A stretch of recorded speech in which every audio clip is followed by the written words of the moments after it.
Magandang umaga po. Ayan, medyo early bird tayo today. Ayan, so good morning po. Magandang umaga po sa mga umaga pong napapanood itong ating video. Magandang hapon naman po dun sa mga hapon. Magandang tanghali sa mga tanghali. Magandang gabi. At magandang madaling araw. Dapat good morning, good afternoon, and good evening po sa ating lahat. Okay? So, early bird tayo ngayon. Okay. Intro muna tayo. Hello, my dear Sagittarius. Welcome back sa ating YouTube channel. My name is RJ, your tarot card reader. At ang gagawin po natin ngayon is yung ating daily reading para po ito sa araw ng June 28, 2026. Titingnan po natin kung ano mga eksena, kaganapan at kung ano-ano pa na maaari mo makasalubong sa araw na ito. Pero before po tayo mag-start ng ating reading, hayaan nyo po na kunin ko muna itong pagkakataon na ito na magpasalamat. Maraming salamat po sa ating mga abangers, sa mga walang sawang naghihintay at nag-aabang ng kanilang mga readings. Thank you very much. Gusto ko rin pong pasalamatan yung ating mga bagong subscribers. Hello my dear, welcome po sa ating channel. I hope na mag-enjoy po kayo dito. At sana po ay nakakatulong itong ginagawa natin na readings para po sa ating lahat. Okay? For everybody, I hope na nagiging helpful po itong ating ginagawa. Sa mga interested po sa ating private reading, nasa description box down below ang mga details, information na kinakailangan mo para po makontak ninyo ang inyong lingkod.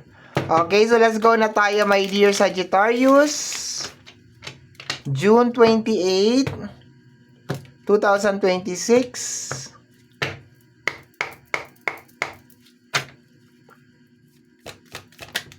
Okay, magkasama. Ay, tatlo. Okay, tanggalin natin yung isa. Mamaya na siya. Later na siya.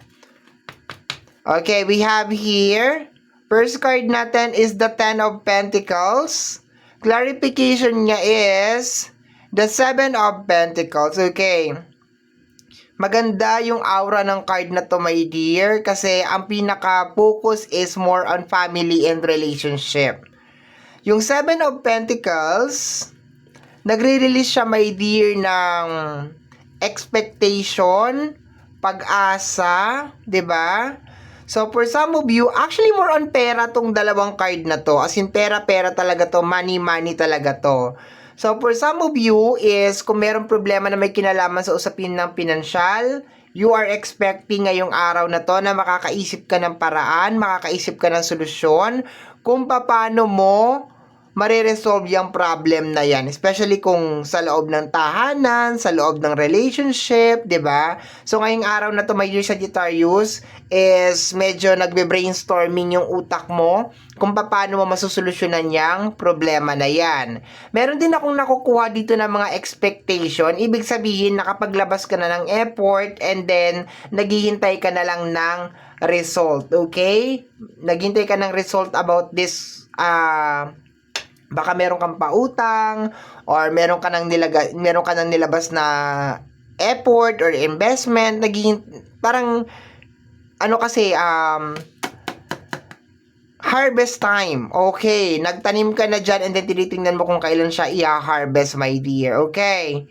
Isa din sa nakukuha ko dito is expectation na mabubuo ang pamilya. Okay? So, there's a tendency, my dear, na baka gumagawa ka ngayon ng paraan o nag-isip ka ng paraan kung paano mabubuo ang pamilya. Pero mas highlighted talaga yung problema sa loob ng tahanan or sa loob ng pamilya. Okay?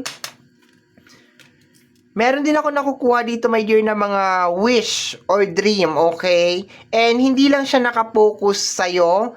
Possible na nakapokus sa anak mo, nakapokus sa pamilya, okay? Mga pangarap, my dear, para sa membro ng pamilya. So, possible na nangangarap ka, my dear, sa bawat membro ng pamilya, okay? Ngayong araw na ito, okay? Or,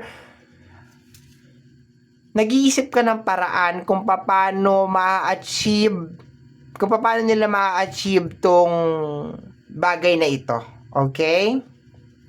For example, anak mo, 'di ba? Gusto mo makatapos ng pag-aaral. So, nandun talaga yung energy mo ngayong araw na to kung paano mo magagawa 'yon, kung paano mo mai-provide, kung ano yung mga dapat mai-provide. Kung mayroong mga kulang sa usapin ng tahanan, mayroon mga wala, mga wala, kunyari mga condiments or something sa loob ng tahanan, kung ano man, 'di ba? Nandoon yung focus mo may dear ngayong araw na ito. Okay. Next card is the Queen of Cups. Okay, si Queen of Cups is maunawain, maintindihin. Normally, siya yung nag-a-adjust, my dear, sa lahat. So, there's a tendency, my dear, na ginagampanan mo ang role ni Queen of Cups ngayong araw na ito, na kahit na may mga bagay na hindi mo nagugustuhan na nangyayari sa paligid mo, nandun ka pa rin talaga sa side, my dear, na gusto mo na ma-resolve na lang ito at maayos na lang kung ano man tong mga bagay na ito. So definitely, sa energy ng Queen of Cups, may nangyayari na something, okay, in the background, okay? Pero positive yung approach mo, my dear. Hindi ka nag-hysterical, hindi ka nagpapakita ng negative na energy, you're trying to relax, sinusubukan mo na maging professional sa kung ano man yung bagay na yan, sa loob ng tahanan, sa loob ng family, as in like, you're acting normal na parang walang nangyari, okay? So, tingnan natin. Next card tayo, my dear. Okay, eto daw, we have here the energy of the sun card. Positive na energy, my dear, ang nire-release mo ngayong umaga na to. Ngayong araw na ito, no? June 28, 2026, no? Positive na energy, as in like super positive lang talaga na yes, may mga bagay talaga na hindi natin inaasahan na mangyayari, pero ano magagawa natin, 'di ba? Kung hindi like tanggapin na nangyari kung ano ang mga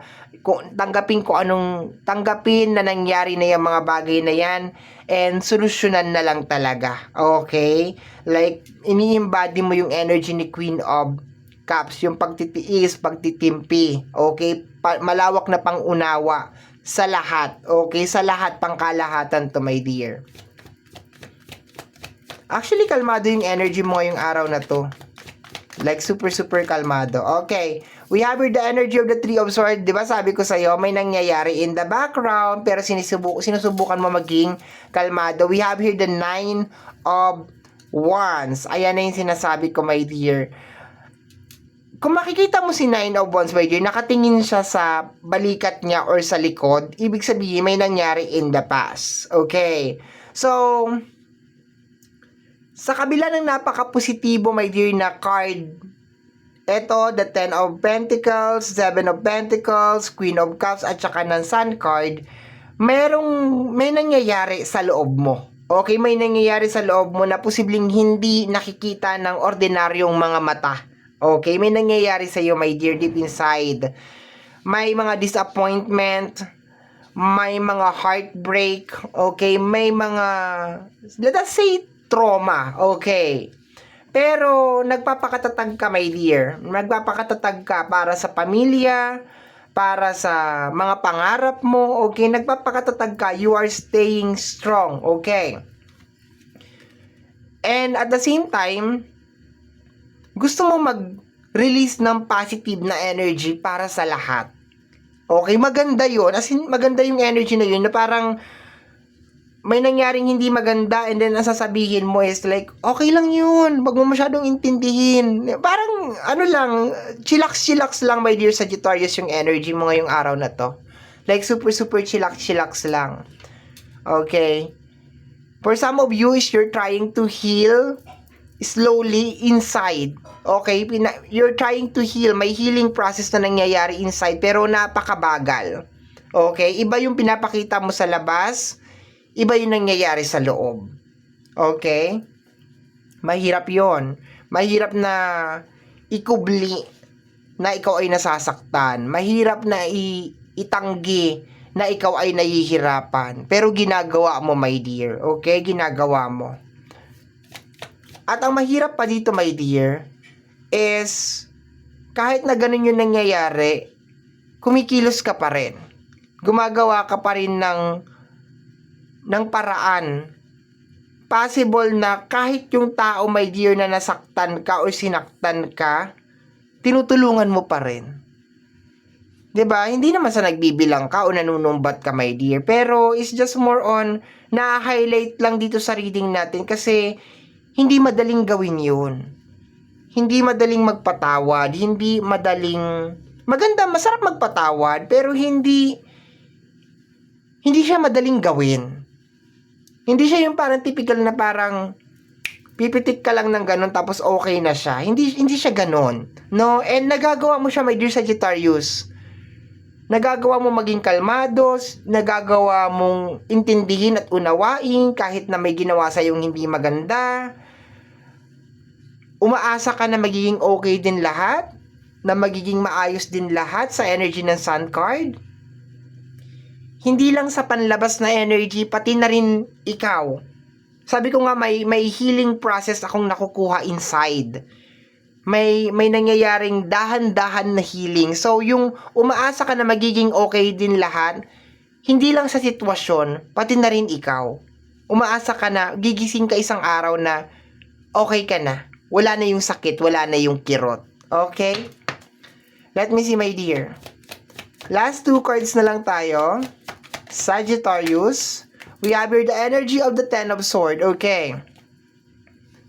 Possible na may kinalaman sa backstabbing na energy. Nakaka-drain. Iba yung nangyayari sa labas, iba yung nangyayari sa loob, my dear. May nangyayari sa'yo. Okay? So, I think for some of you is like, yes, may nangyari sa nakaraan. Possible na backstabbing na energy. Possible na inintindi at inunawa mo lahat kasi energy to ng sword. Pero at the same time, hindi mo pinapalaki. Like, wala kang balak na palakihin to, my dear. Wala kang balak na dalhin ito araw-araw ng buhay mo. Although nandun yung kirot at nandun yung sakit, pero wala kang balak na dalhin to, my dear. Wala kang balak na palakihin to or magpakain or magpalamon dito sa kung ano yung nangyari sa nakaraan. Ano to? We have here the energy of the Eight of Pentacles. Yes! Work. Talagang, iba talaga may din yung nangyayari sa labas at saka iba yung nangyayari sa loob. Emotionally, durug na durug ka, my dear. Pero kung paano mo i-present yung sarili mo sa mundo, parang walang nangyari. Buong buo ka. And ang hirap nito, my dear. I'm so proud of you. Sobrang hirap nito. Okay? Sobrang hirap ng ginagawa mo. Kasi, binabangon mo yung sarili mo eh. Parang tinatapik mo yung sarili mo sa balik at sinasabi mo, okay lang yan. Okay lang. Ganun. Parang kino-comfort mo yung sarili mo. Sinasabi mo, okay lang yan. Kaya yan. Everything will be okay. Everything will be fine. Pinapalakas mo yung loob mo, my dear. Hindi ka nag-e-expect ng comfort galing sa ibang tao. Although kung meron, salamat. Pero, ibinibigay mo na yun, my dear, mismo sa sarili mo. Ikaw na mismo yung nagbibigay sa sarili mo na kailangan natin bumangon, kailangan natin kumilos, kailangan natin lumaban, kailangan natin... Ganun, kinakausap mo yung sarili mo. Hindi man as in like kinakausap mo talaga, pero yung energy na nangyayari sa buong katawan mo is parang ganun. Okay? Bottom deck of the card is the energy of the Lovers. Okay? And the Seven of Wands. Okay, yes, pinaglalaban mo talaga. Okay? Homohopia ka pa rin. Tinignan ko kung ano yung nasa likod kasi medyo naguluhan ako. Okay? Kasi ang lovers na to, my dear, yes, relationship, yes, connection. Pero itong lovers na to kasi, my dear, is more on clear communication, tulungan, pagkakaisa, okay? And ang kasama niya is the Seven of Wands. So, kino-confirm lang dito, my dear, na pinaglalaban mo yung pamilya, yung connection, hindi mo sinusukuan, kahit napakaraming bagyo na ang nangyari at napakaraming sakuna, napakaraming eksena na ang nangyari. Nagre-release ka pa rin ng positive na energy na darating yung isang araw na magiging okay din ang lahat. Na lahat ng pagtitiis mo, lahat ng pagsasakripisyo mo, ay masusuklian din. Ibig sabihin magkakaroon din ng positibong resulta. Okay? So, I'm so proud of you, my dear Sagittarius, kasi napakahirap nitong ginagawa mo. Okay? And, keep it up. Pagpatuloy mo lang yan, my dear. Okay? So, pagpatuloy mo lang yung pagmamahal. Unconditional love ang tawag dyan. Yan talaga ang tawag. Ang tawag talaga dyan is unconditional love. Kasi sa kabila ng lahat, nandun pa rin talaga yung pagmamahal, diba? Unconditional love ang tawag doon. Okay. So, my dear Sagittarius, ito po ang nasagap natin na message energy para sa araw na ito, June 28, 2026. Kagaya po ng lagi kong nasasabi or nasasambit, ang tanging hiling at dasal ko lamang po sa ating buong may kapal na ang mga readings na ginagawa ko ay nakakatulong po sana sa ating lahat. Maraming salamat po. Thank you, my dear. Bye-bye. Take care of yourself.